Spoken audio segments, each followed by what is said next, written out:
ഇന്നത്തെ ദിവസം ഈ പത്രസമ്മേളനം ചിന്നക്കനാലിൽ തന്നെ വേണം എന്നാഗ്രഹിക്കാൻ കാരണം, നമ്മൾ അങ്ങോട്ടും ഇങ്ങോട്ടും പറഞ്ഞു പോകുന്ന കാര്യങ്ങൾ നമുക്കും ഒരു ബോധ്യം വേണമല്ലോ. പറയുന്നത് സത്യമാണോ, പറയുന്നതിൽ കളവുണ്ടോ, പറയുന്നതിൽ യാഥാർത്ഥ്യമുണ്ടോ എന്ന് ഒരു ബോധ്യം നിങ്ങൾക്കും ഉണ്ടാകണം എന്നതുകൊണ്ടാണ് ഞാൻ ഇന്ന് ചിന്നക്കനാലിൽ തന്നെ ഈ പത്രസമ്മേളനം വയ്ക്കാൻ ഇടയായത്. അപ്പോൾ ഇന്ന് നമ്മൾ ആദ്യം നമ്മുടെ പ്രോപ്പർട്ടിയിൽ പോയി നിങ്ങളെല്ലാവരും, എനിക്ക് തോന്നുന്നത് നിങ്ങളും വെരിഫൈ ചെയ്ത് ഞാൻ പറഞ്ഞ കാര്യങ്ങൾ നിങ്ങൾക്ക് ബോധ്യപ്പെട്ടിട്ടുണ്ട്. അതിൻ്റെ അടിസ്ഥാനത്തിൽ കൂടിയാണ് ഞാനിപ്പോൾ ഏതാനും കാര്യങ്ങൾ സൂചിപ്പിക്കാൻ ആഗ്രഹിക്കുന്നത്. ഇപ്പോൾ ഈ പത്രസമ്മേളനം നടത്താനുള്ള റീസൺ എന്ന് പറയുന്നത്, ഈ കഴിഞ്ഞ ഏതാനും ദിവസമായി വരുന്ന വാർത്തയുടെ അടിസ്ഥാനത്തിലാണ്. എന്നെ വിജിലൻസ് മൊഴിയെടുക്കാൻ വേണ്ടി വിളിച്ചിരുന്നു. ഞാൻ മൊഴി കൊടുക്കാൻ പോയിരുന്നു. ഞാൻ ആ ഉദ്യോഗസ്ഥരോടും പറഞ്ഞ ഒരേ ഒരു കാര്യമുള്ളൂ, നിങ്ങൾ എത്ര ചോദ്യം ചെയ്യുന്നതിനോ അല്ലെങ്കിൽ കാര്യങ്ങൾ ചോദിക്കുന്നതിനോ പറയുന്നതിനോ അന്വേഷിക്കുന്നതിനോ ഒന്നും എനിക്കൊരു തടസ്സമില്ല. B fair. നമ്മൾ സത്യസന്ധമായും സുതാര്യമായിട്ടും വേണം കാര്യങ്ങൾ ചെയ്യാൻ. ഒരു പൊതുപ്രവർത്തകനെ സംബന്ധിച്ച് അവൻ്റെ ഒരു ലൈഫ് ടൈമിൽ ഉണ്ടാവുന്നതാണ് ഒരു ഇൻറ്റഗ്രിറ്റി എന്ന് പറയുന്നത്. അത് നിങ്ങൾക്ക് ഒരു ദിവസം കൊണ്ട് വേണം എന്തെങ്കിലും കാണിച്ച്, ഒരു അന്വേഷണ ഉദ്യോഗസ്ഥൻ്റെ പവേഴ്സ് എന്ന് പറയുന്നത് വളരെ വൈഡാണ്. അപ്പോൾ അത് മിസ്യൂസ് ചെയ്യാൻ തീരുമാനിച്ചാൽ ആർക്കും ആരെ ഉപദ്രവിക്കാം. പക്ഷെ അതുകൊണ്ടൊരു പർപ്പസ് മീറ്റ് ചെയ്യുന്നില്ല. അപ്പോൾ അതുകൊണ്ട് നിങ്ങൾ ഫെയർ ആയിരിക്കണം എന്ന് റിക്വസ്റ്റ് ഞാൻ നടത്തിയിരുന്നു. ഏത് കാര്യം ഉള്ളത് ഞാൻ ഉള്ളതുപോലെ അഡ്മിറ്റ് ചെയ്യുമെന്നും ഉള്ളതുപോലെ ചെയ്യുമെന്നും എല്ലാം ഞാൻ സൂചിപ്പിച്ചിരുന്നു. അതിനുശേഷമാണ് നിങ്ങളെല്ലാവരും റിപ്പോർട്ട് ചെയ്താണ് എനിക്കറിയത്തുള്ളൂ, മാത്യു കുഴൽനാടൻ ഭൂമി കയ്യേറി, സർക്കാർ പുറമ്പോക്ക് കയ്യേറി എന്നൊരു കണ്ടെത്തൽ വിജിലൻസിനുണ്ട് എന്നും അത് റിപ്പോർട്ട് ചെയ്തെന്നും ആ റിപ്പോർട്ട് പ്രകാരം ഇപ്പോൾ ലേറ്റസ്റ്റ് ആയിട്ട് വരുന്ന റവന്യൂ വകുപ്പ് അത് ശരിവെച്ചു എന്നൊക്കെ പറയുന്നു. ഞാൻ ആ റിപ്പോർട്ട് കണ്ടില്ല. അതുകൊണ്ടാണ് ആദ്യത്തെ ദിവസം ഞാൻ പ്രതികരിക്കാതിരുന്നത്. റിപ്പോർട്ട് കണ്ടാലാണ് ഒറിജിനലി എന്താണ് പറഞ്ഞിട്ടുള്ള എന്താണ് ചെയ്തിട്ടില്ലെന്ന് അറിയാൻ പറ്റുള്ളൂ.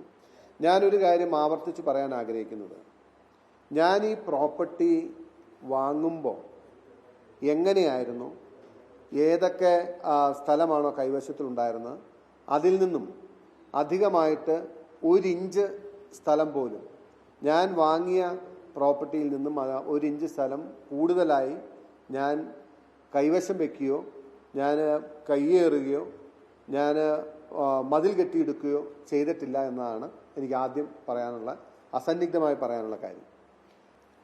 മാത്യു കുഴൽനാടൻ പുറമ്പോക്ക് കയ്യേറി മതിൽ കെട്ടി എന്നാണ് പറഞ്ഞത്.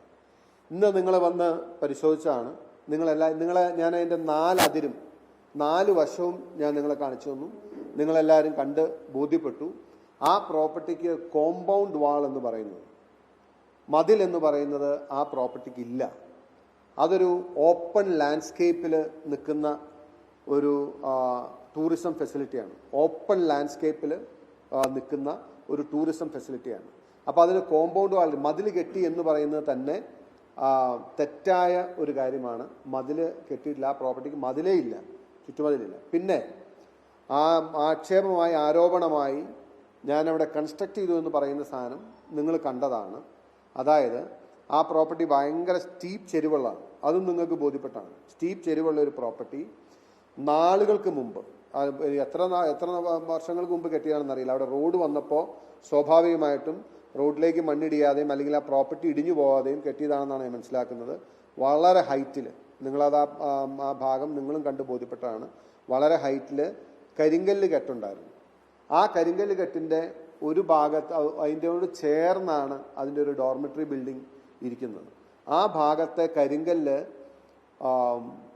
ഒന്ന് ഊർന്ന് ഇടിഞ്ഞു പോന്നപ്പോൾ അത് കെട്ടിയില്ല എങ്കിൽ അവിടെ മുകളിലുള്ള കെട്ടിടം താഴത്തേക്ക് വീഴും എന്നുള്ള അപകടകരമായ സ്ഥിതി വന്നപ്പോഴാണ് ഉണ്ടായിരുന്ന ആ കെട്ട്, അതായത് ഉണ്ടായിരുന്ന സംരക്ഷണ ഭിത്തി റീഇൻഫോഴ്സ് ചെയ്യാൻ ഞങ്ങൾ നിർബന്ധിതരായത്. ആ റീഇൻഫോഴ്സ്മെൻ്റ് ആണ് അവിടെ നടന്നത്.